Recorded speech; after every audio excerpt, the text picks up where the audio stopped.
casamentos que dão certo têm em comum é simplesmente o desejo de fazer com que esse projeto dê certo. Não só o desejo, é claro, mas também a dedicação em se esforçar todos os dias para tornar esse relacionamento cada vez melhor. Então é por isso que no vídeo de hoje eu vou apresentar 2 livros para vocês que eu li ainda solteira e que me trouxeram muito conhecimento, que eu tenho certeza que eu vou ser sempre uma esposa melhor se eu colocar isso aqui em prática. Então vamos pro vídeo.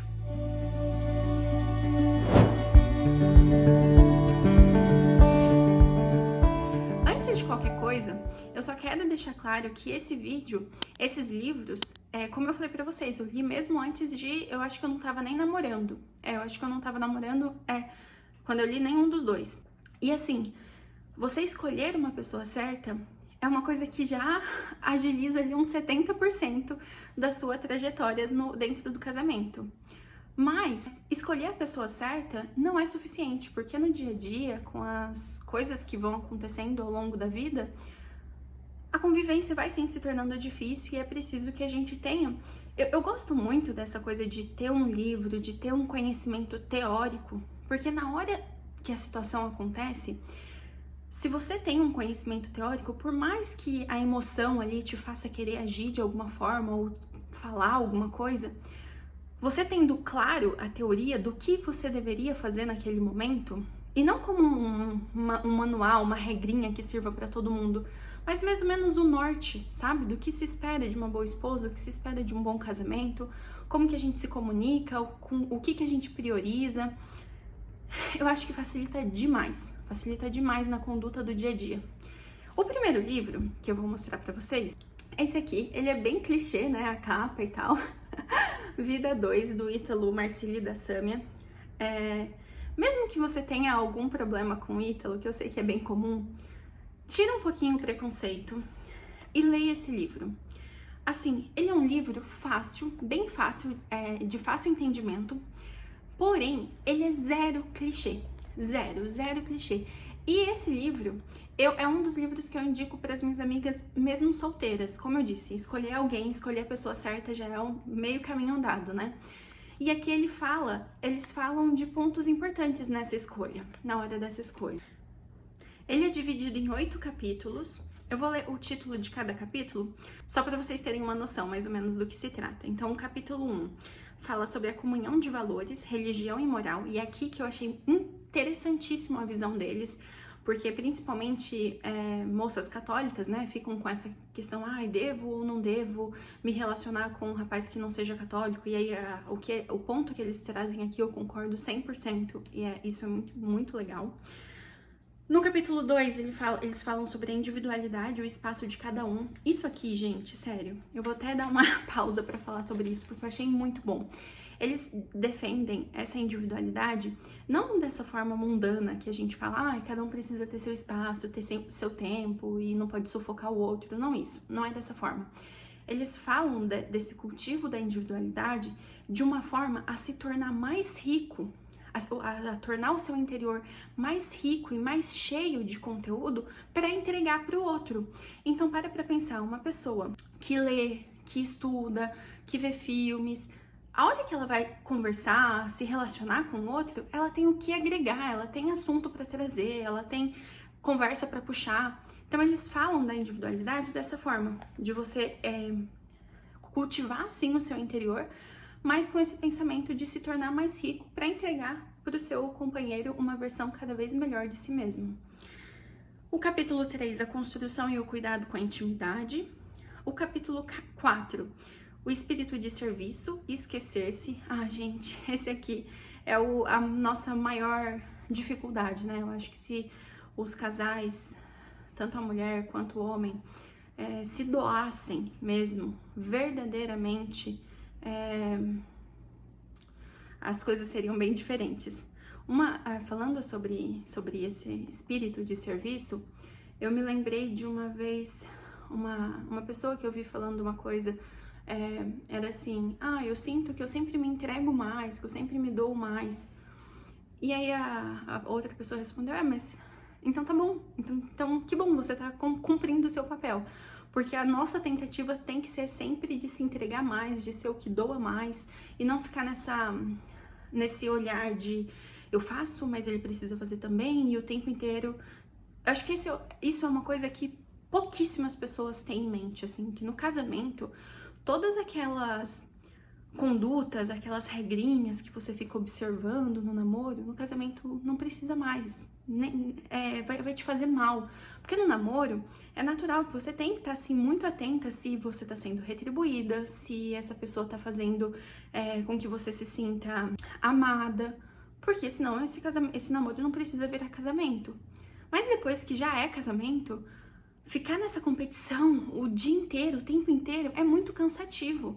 Então, se você conseguir entrar nesse espírito de serviço aqui que eles falam, de se esquecer mesmo e pensar no outro, e isso vai se tornar com certeza muito mais frutífero e a convivência muito mais gostosa.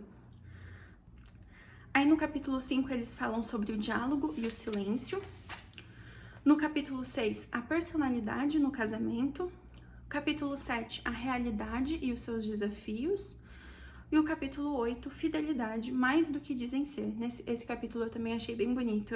Eu tô um pouco na dúvida se é nesse capítulo, mas eu lembro que ao longo do livro, em algum momento, eles aconselham os casais de tempos em tempos imprimir os votos do casamento e fazer um ao outro, sei lá, por 20 dias, todos os dias seguidos, para se lembrar das promessas que fizeram no altar. Eu achei isso muito lindo e realmente, né, eu tô casada há pouquíssimo tempo, mas eu acredito que com mais tempo a gente possa ir se esquecendo dessas promessas que a gente fez no altar. Então, esse hábito de uma vez no ano, uma vez a cada 2 anos, ler as promessas do casamento de novo, dia após dia, acho que pode ser mesmo muito interessante. E aí depois vem a conclusão. Então, assim, não é um livro extremamente teórico, não, é um livro que tem coisas bem práticas, fala sobre o papel do homem, o papel da mulher, o que o homem ganha se casando, o que a mulher ganha se casando. Eu acho que esse é um livro, assim, fundamental. Mesmo se você não tem nem namorado, eu acho que você deveria ler esse livro pra já se preparar bem. Ó, interrompendo o vídeo aqui rapidinho, só pra te falar que aqui no box de descrição eu deixei um link de WhatsApp pra você entrar em contato, caso você queira entrar na lista de espera para atendimento de psicoterapia online comigo. Então, se você tem interesse, checa aqui embaixo. E agora, o segundo livro, ele é muito menos óbvio. Como eu disse, o primeiro livro, ele falava já sobre casamento, sobre vida a dois. Já esse aqui, ele não fala propriamente sobre isso. Tornar a Vida Amável, do padre Francisco Fausto. Esse livro, então, ele não fala propriamente sobre casamento, mas ele fala sobre a convivência, sobre como fazer com que a convivência seja gostosa. E esse é um dos grandes desafios no casamento, né? Porque com o tempo a gente vai se tornando tão íntimo daquela pessoa que aquelas regrinhas de conduta, de bons hábitos, a gente vai deixando um pouco de lado. E aí a convivência começa a se tornar difícil. Então, ele propõe coisas muito simples, como sorrir mais, ser alegre, elogiar, coisas que se a gente fizer, de modo geral, vai deixar a convivência muito mais gostosa com qualquer um, mas eu acho que com o nosso cônjuge a gente tem que se dedicar infinitamente mais, né? Se a gente já se esforça para ter uma convivência, um relacionamento bom com as pessoas de fora, quem dirá com o nosso cônjuge, né? Então, esse aqui, ele é dividido, deixa eu ver, ele é dividido em 20 capítulos, e aí, então, ele vai falando, cada capítulo é sobre uma dessas características que tornam a vida amável, que tornam a convivência amável. Ele começa falando sobre a compreensão. Ai, gente, sério, eu queria falar desse livro aqui por mais tempo, porque esse livro é realmente assim, sabe? Se eu tivesse que usar uma palavra para descrever esse livro, seria doce. Eu acho esse livro doce, assim, em vários momentos que eu tava lendo, eu só pensava, meu Deus, me ajuda a colocar isso aqui em prática, porque uma mulher que coloca isso aqui em prática é realmente uma mulher doce, amável e com quem deve ser muito gostoso ser casado. Então, fala sobre esse capítulo da compreensão. Eu me lembro, assim, a frase que me marcou foi que ele fala: se a gente visse as pessoas como Deus as vê, a gente choraria de pena pelas nossas incompreensões. E é isso mesmo, né? Se a gente conseguisse ver as pessoas como Deus as vê, a gente entenderia que muitas vezes a gente tá só mal compreendendo as pessoas. No segundo capítulo fala sobre corrigir com amor. No terceiro, o diálogo. Quarto, o silêncio. Quinto, a misericórdia, perdoai-vos. Sexto, cume da misericórdia. Sétimo, o espírito de serviço. Aqui também fala sobre o espírito de serviço. Oitavo, a generosidade. 9, o otimismo. 10, a paciência. 11, a palavra. 12, a alegria. 13, o bom exemplo. 14, a gratidão. 15, a bondade. 16, o maior bem. 17, como dar o maior bem. 18, o teste da cruz. Isso aqui é muitíssimo importante, porque a gente se casa e a gente tem a falsa ideia ali no momento do casamento que tudo vão ser flores, né? E não é bem assim. Muitas vezes, logo nos primeiros anos de casamento, a gente já enfrenta dificuldades grandes. E eu sempre vejo a dificuldade no casamento dessa forma, assim, é a hora do casal se unir ainda mais, né? É um presente do céu para que o casal se una ainda mais. Eu lembro que quando eu ainda estava noiva e me preparando para o casamento, eu e uma amiga tava conversando com um padre, colega nosso, e esse padre contava que tinha feito um casamento pouco tempo antes, que tinha sido assim gigante, uma festa enorme para muita gente. E em poucos meses aquele casal se separou. E aí começamos a falar disso, sobre a possibilidade de fazer uma festa muito grande e tudo mais. E entramos na parte da vida financeira do casal. E me marcou muito que esse padre, ele disse assim, olha, eu já acompanhei talvez centenas de casais. E é indiscutível, quando o casal passa por uma dificuldade financeira ali logo nos primeiros anos, eles se tornam infinitamente mais unidos. E é isso mesmo, né? Porque quando a gente se casa, a gente tá mais propenso a estar unido, não querer discutir. E aí, se você já passa por uma dificuldade logo de cara, isso os une ainda mais. Agora, talvez se essa dificuldade viesse quando já tá com 10, 15 anos de casamento, as coisas já não estão mais tão leves e floridas. E aí, claro, é mais difícil. Então, passar por isso logo no começo já deixa o casal ainda mais unido. Mas esse capítulo fala sobre isso, né? O teste da cruz.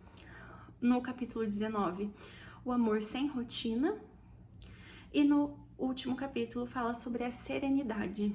E serenidade, eu acho que se eu tivesse que descrever esse autor, né, o Padre Francisco Fausto, eu usaria essa palavra, assim, é uma pessoa que transmite muita serenidade. Não sei se vocês já tiveram a oportunidade de ver as meditações dele, tem aqui no YouTube várias. É incrível, assim, a serenidade que ele transmitia. Então eu espero mesmo que vocês se dediquem a esses 2 livros, leiam com atenção, sem aquela pressa, sem querer finalizar o livro o quanto antes. Realmente, assim, degustando, principalmente esse aqui, degustando cada palavra e tentando colocar em prática. Se você ainda não é casada, esse aqui é mais simples ainda de colocar em prática já no dia a dia com qualquer pessoa com quem você convive. Espero muito que vocês tenham gostado desse vídeo. Se vocês quiserem mais recomendações de livros para alguma situação específica, deixa aqui nos comentários que vai ser um prazer voltar para indicar outros livros para vocês. Um beijo!